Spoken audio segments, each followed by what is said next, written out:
আপনাদের সবাইকে স্বাগত Dhaka eye care hospital presence সুস্থ চোখ স্বচ্ছ দৃষ্টি অনুষ্ঠানে। এই পর্যায়ে আজকে আমরা আলোচনা করব চোখের ছানির আধুনিক চিকিৎসা ও করণীয় নিয়ে। আর এই বিষয় আলোচনার জন্য আমাদের স্টুডিওতে উপস্থিত হয়েছেন চোখের চিকিৎসায় সফল চিকিৎসা ব্যক্তিত্ব, স্বনামধন্য চক্ষুরোগ বিশেষজ্ঞ, ঢাকা আই কেয়ার হসপিটালের senior consultant, SMILE, LASIK, phaco ও glaucoma specialist professor doctor Harun Rashid sir.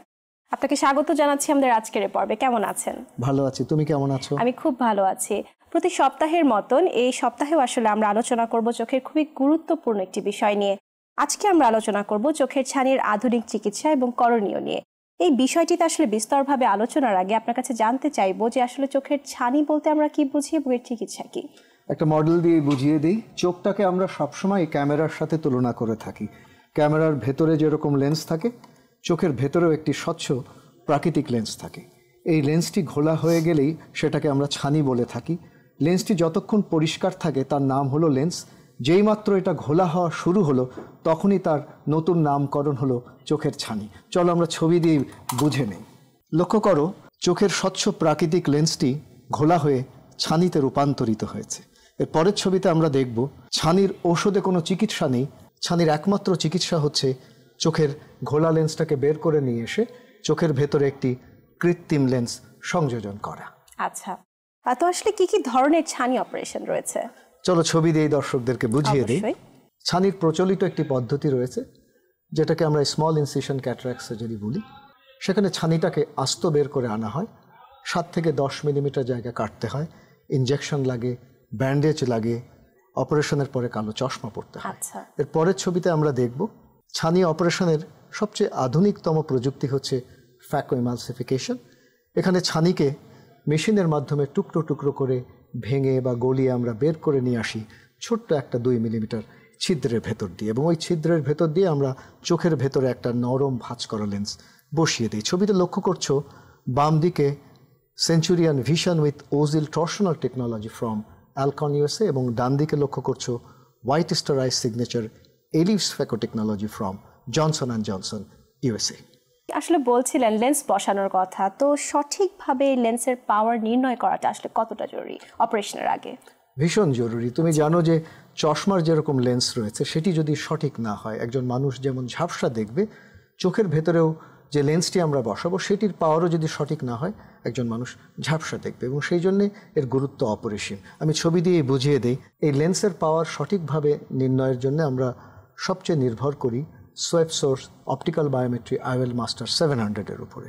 এর পরের ছবিতে দেখব আরেকটি আমরা অপটিক্যাল বায়োমেট্রি ব্যবহার করে থাকি আমাদের হাসপাতালে, সেটা হচ্ছে পেন্টাক্যাম AXL অপটিক্যাল বায়োমেট্রি। এর পরের ছবিতে আমরা দেখব কিছু লেটেস্ট জেনারেশন ফর্মুলা আমরা ব্যবহার করি, যেমন Barrett universal 2 formula, Barrett TrueK formula, Olsen formula, Hill RVF formula. অর্থাৎ চোখের ভেতরে যে লেন্সটি বসাবো সেটি যেহেতু সারা জীবন রয়ে যাবে, এর পাওয়ারটা সঠিকভাবে নিরূপণ হওয়া খুবই প্রয়োজন। ধন্যবাদ আপনাকে। আপনি বলছিলেন বায়োমেট্রির কথা, এছাড়া আসলে ছানি অপারেশনের আগে কি কি ধরনের পরীক্ষা নিরীক্ষার প্রয়োজন হয়? আমি ছবি দিয়ে দর্শকদেরকে বুঝিয়ে দিই। প্রথমেই আমরা স্লিট ল্যাম্পের মাধ্যমে চোখের পাতায় মিবোমিয়ান গ্ল্যান্ড ডিসফাংশন আছে কিনা সেটা আমরা দেখে নিই। কর্নিয়া পাতলা হয়ে যাওয়া একটা অসুখ কেরাটোকোনাস আছে কিনা সেটা আমরা দেখে নিই। চোখের শুষ্কতা আছে কিনা সেটা আমরা দেখে নিই। এর পরের ছবিতে আমরা দেখব চোখের ভেতরে কর্নিয়াল টোপোগ্রাফির মাধ্যমে আমরা একটা মানচিত্র তৈরি করে দেখে নিই কর্নিয়াতে অ্যাস্টিগম্যাটিজম আছে কিনা, অ্যাসফেরিসিটি কেমন আছে, সেটার উপর নির্ভর করে আমরা স্ফেরিক্যাল লেন্স বসাবো না অ্যাসফেরিক লেন্স বসাবো সেটা আমরা নির্ধারণ করি। এর পরের ছবিতে আমরা দেখব স্পেকুলার বায়োমাইক্রোস্কোপির মাধ্যমে আমরা দেখে নেই যে এন্ডোথেলিয়াল সেলের সংখ্যা কত। বিশেষ করে যদি ফুক্স এন্ডোথেলিয়াল ডিস্ট্রফি থাকে, সেখানে কোষের সংখ্যা তো কম থাকে, অপারেশনের পরে সেই কর্নিয়াটা নষ্ট হয়ে যেতে পারে, সেটাকে আমরা বলি সিউডোফেকিক বুলাস কেরাটোপ্যাথি। এর পরের ছবিতে আমরা দেখব সঠিকভাবে আমরা চোখের চাপ পরিমাপ করে দেখে নিই যে কারোর চোখে গ্লোকোমা রোগ রয়েছে কিনা। এর পরের ছবিতে আমরা দেখব গ্লোকোমা রোগ সন্দেহ করলে আমরা অপটিক স্নায়ু ভালো করে পর্যবেক্ষণ করি, অপটিক স্নায়ুর ছবি তুলে রাখি। এর পরের ছবিতে আমরা দেখব প্রয়োজনে আমরা হামফ্রে ভিজুয়াল ফিল্ড অ্যানালাইসিসের মাধ্যমে আমরা দৃষ্টির পরিসীমা বিশ্লেষণ করে থাকি।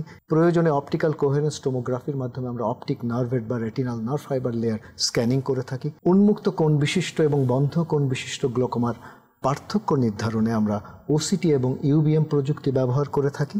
এর পরের ছবিতে আমরা দেখব রেটিনা আমরা ভালো করে ড্রপ দিয়ে ডাইলেট করে দেখতে হয় যে রেটিনা স্বাভাবিক রয়েছে না রেটিনাতে বার্ধক্যজনিত রেটিনার কোনো কেন্দ্রের ক্ষয় হচ্ছে, বা ডায়াবেটিস থাকলে ডায়াবেটিসের কারণে রেটিনাতে কোনো রক্তক্ষরণ হচ্ছে কিনা, চর্বি জমছে কিনা। এর পরের ছবিতে আমরা দেখব প্রয়োজনে আমরা অপটিক্যাল কোহেরেন্স টোমোগ্রাফি করে দেখে নেই যে রেটিনার কেন্দ্রে পানি জমেছে কিনা, রেটিনাতে কোনো ছিদ্র আছে কিনা, রেটিনা ছিঁড়ে গেছে কিনা। অনেক সময় ছানি যখন অনেক বেশি পরিপক্ক থাকে, সাদা থাকে, রেটিনা দেখা যায় না।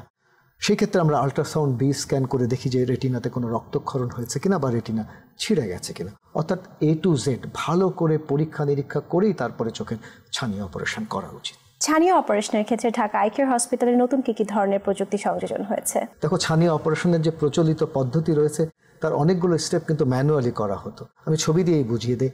এখন আমরা ইমেজ গাইডেড সিস্টেমের মাধ্যমে digital markerless solution Callisto I আমরা ব্যবহার করছি। এর পরের ছবিতে আমরা দেখব এই ক্যালিস্টো আইয়ের সাথে যোগ হয়েছে লোমেরা 700 অপথ্যালমিক অপারেটিং মাইক্রোস্কোপ। এর পরের ছবিতে আমরা দেখব যে কিছু কিছু স্টেপ রয়েছে, যেমন incision, capsular Axis, Z align আমরা টরিক ইন্ট্রাকুলার লেন্স প্লেসমেন্টের জন্য আমরা ব্যবহার করি, কে ট্র্যাক অপারেশনের পরে কর্নিয়ার বক্রতা স্বাভাবিক রয়েছে কিনা সেটা আমরা জানতে পারি।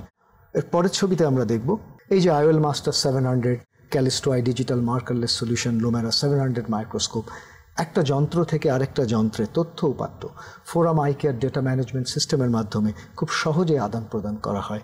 বলতে পারো একটা সেতু বা মেলবন্ধনের সৃষ্টি হয়। ফলে ফ্যাকো সার্জারির গুণগত মান অনেক নিখুঁত হয়, নির্ভুল হয়। আর এটিকে বলা হয় জাইস ক্যাটারাক্ট উইথ মার্কারলেস। আপনাকে অনেক ধন্যবাদ। কেউ যদি ছানি অপারেশন না করান বা না করতে চান, তার আসলে চোখে কি ধরনের সমস্যা হতে পারে? চলো ছবি দিয়েই বুঝিয়ে দিই। দেখো, যত দিন যায় ছানি তো কমে না, বাড়ে। একজন মানুষ আজকে যা দেখছেন 6 মাস পরে আরও কম দেখবেন, 1 বছর পরে আরও কম দেখবেন। ছানি যত দিন দেয় শক্ত হয়, তাতে অপারেশনের ঝুঁকি জটিলতা বেড়ে যায়।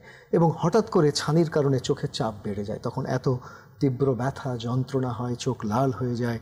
এবং দীর্ঘদিন চোখে ছানি পুষে রাখলে ছানির কারণে হঠাৎ করে চোখের চাপ বেড়ে যায়, তখন চোখ লাল হয়ে যায়, এত তীব্র ব্যথা, মাথা ব্যথা, বমি হতে থাকে যে দ্রুত অপারেশন না করলে সেই চোখটা চিরতরে নষ্ট হয়ে যায় এবং অপারেশনের পরে রোগী অতটা ভালো দেখে না। সেই জন্যই ছানি সবসময় প্রাথমিক পর্যায়ে অপারেশন করাটাই শ্রেয়। এবং আপনি যেটি বললেন এটি আসলে একটি অকুলার এমার্জেন্সি। এক্স্যাক্টলি। যাদের চোখে ছানি এবং গ্লোকোমা রোগ দুটি আছে, তাদের ক্ষেত্রে আসলে আপনারা কিভাবে চিকিৎসা করে থাকেন যদি একটু বলতেন? হ্যাঁ, অনেকেরই চোখে ছানি রয়েছে, আবার গ্লোকোমা রোগও রয়েছে। যদি আমরা ঔষধের মাধ্যমে চোখের চাপ কমিয়ে রাখতে পারি তাহলে শুধুমাত্র ছানি অপারেশন করলেই চলে। কারণ আমরা দেখেছি যে অধিকাংশ ক্ষেত্রে ছানি অপারেশন করলেই চোখের চাপ কমে আসে। যে সমস্ত ক্ষেত্রে কমে না সেই সমস্ত ক্ষেত্রে আমরা চোখের ছানি এবং গ্লোকোমার চিকিৎসা একসাথে করে থাকি কম্বাইন্ড সার্জারির মাধ্যমে। আচ্ছা, সেভাবে আরেকটি প্রশ্ন করি, যেটি হচ্ছে যাদের চোখে ছানি এবং রেটিনার সমস্যা আছে তাদের চিকিৎসা আপনারা কিভাবে করে থাকেন? খুবই প্রাসঙ্গিক একটি বিষয়। দেখো, রেটিনা তো আমরা ভালো করে ডাইলেট করে দেখে নিই। রেটিনাতে যদি কোনো রক্তক্ষরণ থাকে, বিশেষ করে যাদের ডায়াবেটিস রয়েছে তাদের তো রেটিনাতে রক্তক্ষরণ হয়, চর্বি জমে, আমিষ জমে, তাদের চোখে আমরা ইঞ্জেকশন লুসেন্টিস বা অ্যাভাস্টিন দিয়ে থাকি, যেগুলোকে আমরা অ্যান্টি-VEGF ইঞ্জেকশন বলে থাকি। তো সেইগুলো দিয়েই তারপরে প্রয়োজনে লেজার প্রয়োগ করে তারপরে আমরা চোখের ফ্যাকো সার্জারি করে থাকি। কিছু কিছু ক্ষেত্রে ছানি যখন বেশি পরিপক্ক থাকে, রেটিনা দেখা যায় না, সেই সমস্ত ক্ষেত্রে আমরা ফ্যাকো সার্জারি করার পরে রেটিনাটা পরীক্ষা করি। এগুলো রোগীকে আমরা আগে থেকে বলে নিই। বিষয়টি অত্যন্ত গুরুত্বপূর্ণ, কেননা ছানি অপারেশনের পরে একজন রোগী যদি ভালো না দেখেন তার দায়িত্ব কে নেবে? অনেকেই জানতে চান যে তাহলে চোখের ছানি অপারেশনের সঠিক সময় কোনটি? কারণ আপনি প্রথমেই বলেছেন যে চোখের ছানি ফুলে ফেপে সেটি হঠাৎ করে গ্লোকোমা তৈরি করতে পারে, এটি একটা অকুলার এমার্জেন্সি। সেটি হোক, সেটা আসলে আমরা কখনোই চাই না। তো কোন সময় একজন রোগী আসলে ডাক্তারের কাছে আসবেন অপারেশনের জন্য? দেখো, আসলে এটা নির্ভর করছে যে যার ছানি পড়েছে তার দৈনন্দিন কাজকর্মে কতটা অসুবিধা হচ্ছে। যেমন ধরো একজন পেশাদার ট্রাক চালক, বাস চালক, একজন বিমান চালক, তার ছানি যদি খুব অল্পও হয়, বিশেষ করে তাদের যদি পোস্টেরিয়র পোলার ক্যাটারাক্ট বা পোস্টেরিয়র সাবক্যাপসুলার ক্যাটারাক্ট, যেগুলো ছানির একেবারে কেন্দ্রে অবস্থিত থাকে, তাদের কিন্তু অনেকের রাতে গাড়ি চালাতে খুব অসুবিধা হয়, আলোর দিকে তাকালে একটা আলোকচ্ছটা দেখা যায়, তাদের কিন্তু প্রাথমিক পর্যায়ে ফ্যাকো সার্জারি করে নিতে হয়। অর্থাৎ যার ছানি পড়েছে তার দৈনন্দিন কাজকর্মে যদি সমস্যা হতে থাকে অবশ্যই তার ছানি অপারেশন করা উচিত। আমাদের যে প্রচলিত ধারণা যে ছানি একেবারে পেকে গেলে তারপরে অপারেশন করব বা বারবার চশমার পাওয়ার পরিবর্তন করে যখন লাভ হবে না তখন অপারেশন করব, সেই ধারণাটি সঠিক নয়। আপনাকে অনেক ধন্যবাদ। আসলে বাজারে অনেক রকমের লেন্স আছে, অনেকেই জানতে চান যে আসলে কোন লেন্সটি সবচেয়ে ভালো, এটি যদি একটু বলতেন। খুবই প্রাসঙ্গিক বিষয়, চলো ছবি দিয়ে আমরা দর্শকদের বুঝিয়ে নিই। প্রথম যে লেন্সটি লক্ষ্য করছে স্ট্যান্ডার্ড মোনোফোকাল লেন্স, একটা পাওয়ার থাকে। মাঝখানে ছবিটা হচ্ছে টরিক লেন্স। তুমি জানো কর্নিয়াতে অনেকের সিলিন্ডার পাওয়ার থাকে, অ্যাস্টিগম্যাটিজম থাকে, তাদের জন্য হচ্ছে টরিক লেন্স। আর সবচেয়ে ডান দিকে লক্ষ্য করছো প্রেসবায়োপিক লেন্স। এই লেন্সগুলোতে কাচের পাওয়ার থাকে। এর পরের ছবিতে আমরা দেখব যে প্রেসবায়োপিক লেন্স তিন ধরনের হয়, একটা হচ্ছে বাইফোকাল, ইডফ, আর একটা হচ্ছে ট্রাইফোকাল লেন্স। বাইফোকালে দুটো পাওয়ার থাকে, দূরে এবং কাছে দেখা যায়। ইডফে দূরে এবং ইন্টারমিডিয়েট অর্থাৎ কম্পিউটার দেখা যায়। এবং ট্রাইফোকাল হচ্ছে দূরে, মাঝে, কাছে, তিন জায়গাতেই দেখা যায়। পরের ছবিতে আমরা দেখব কারোর যদি অ্যাস্টিগম্যাটিজম থাকে এবং তাদের যদি এই প্রেসবায়োপিক লেন্সগুলো বসানো লাগে, এখন আমরা ট্রাইফোকাল টরিক লেন্স আমরা বসাতে পারি। সেই প্রশ্নের সূত্র ধরে আসলে পরের প্রশ্ন করব যে আসলে ছানি অপারেশনের পরে চশমা পড়তে হবে কিনা একজন রোগীকে। যদি কেউ স্ট্যান্ডার্ড মোনোফোকাল লেন্স নেন তাহলে তার অবশ্যই কাছে পড়তে গেলে চশমা লাগবে। কেউ যদি ইডফ লেন্স নেন তাহলে সে দূরে এবং ইন্টারমিডিয়েট বা কম্পিউটারে ভালো দেখবে, খুব ছোট লেখা দেখতে গেলে অল্প পরে চশমা লাগবে। কিন্তু কেউ যদি ট্রাইফোকাল লেন্স নেন সেক্ষেত্রে সে দূরে, কম্পিউটারে এবং কাছে সব জায়গাতে পরিষ্কার দেখতে পাবে। 95% ক্ষেত্রে, 5% ক্ষেত্রে তার হয়তো অল্প একটু পাওয়ারের চশমা লাগতে পারে। আসলে বিষয়টি হলো কোন লেন্সটি ভালো এটি গুরুত্বপূর্ণ বিষয় না, কোন লেন্সটি কোন রোগীর চোখের জন্য উপযুক্ত সেটি ডক্টরই বিবেচনা করে দেবেন, সেটি সবচেয়ে ইম্পর্টেন্ট। আপনাকে ধন্যবাদ।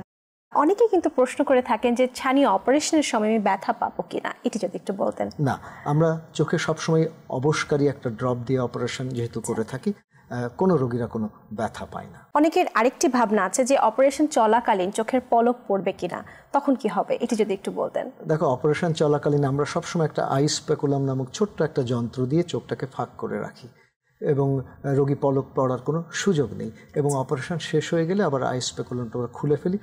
অপারেশনের পরপরই একজন রোগী আবার তার নিজের পলক ফেলতে পারেন। আপনি প্রথমেই বলেছেন ফ্যাকো সার্জারির কথা। এই ফ্যাকো সার্জারি করতে আসলে কতটা সময় লাগে? ফ্যাকো সার্জারি করতে মাত্র 10 থেকে 15 মিনিট সময় লাগে। কোনো রকম রক্তপাত হয় না, কোনো রকম ব্যথা লাগে না, কোনো রকম ইনজেকশন দেওয়া হয় না। এই ফ্যাকো সার্জারির পর আসলে হাসপাতালে কতক্ষণ থাকতে হয়?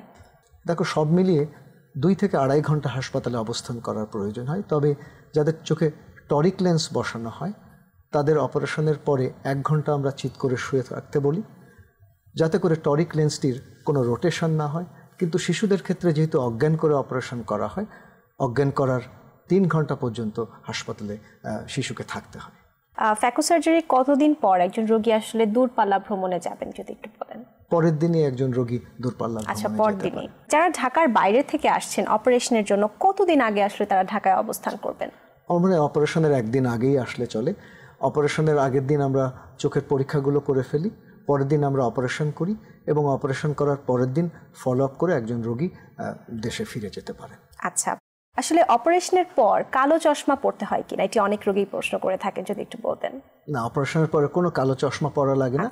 আমরা অপারেশনের পরে রোগীকে একটা স্বচ্ছ একটা নিরাপত্তা চশমা দিয়ে দেই, সেটাই যথেষ্ট। আচ্ছা, ছানি অপারেশনের পরপরই কি আসলে একজন রোগী দেখতে পান নাকি তার একটু সময় লাগে দৃষ্টিটি ডেভেলপ করতে? আসলে আমরা যখন অপারেশন করি ডাইলেটিং ড্রপ দিয়ে তারারন্ধ্র বড় করা থাকে, ফলে অপারেশনের পরপরই একজন রোগী ঝাপসা দেখেন। পরের দিন থেকে তার দৃষ্টির উন্নয়ন ঘটতে থাকে এবং 1 সপ্তাহের মধ্যে সে একদম পরিষ্কার দেখে। ছানি অপারেশনের কতদিন পর একজন রোগী নিজের থেকে গাড়ি চালাতে পারবেন? রোগী যদি চান তাহলে 2-3 দিন পরেই গাড়ি চালানো সম্ভব। তবে আমার মনে হয়, আমি যেটা সাজেস্ট করি, যে 7 দিন পরে গাড়ি চালানোটাই শ্রেয়। আচ্ছা, ঘুমানোর সময় অপারেশনের পরে কি কি ধরনের একজন রোগীর সাবধানতা অবলম্বন করা উচিত?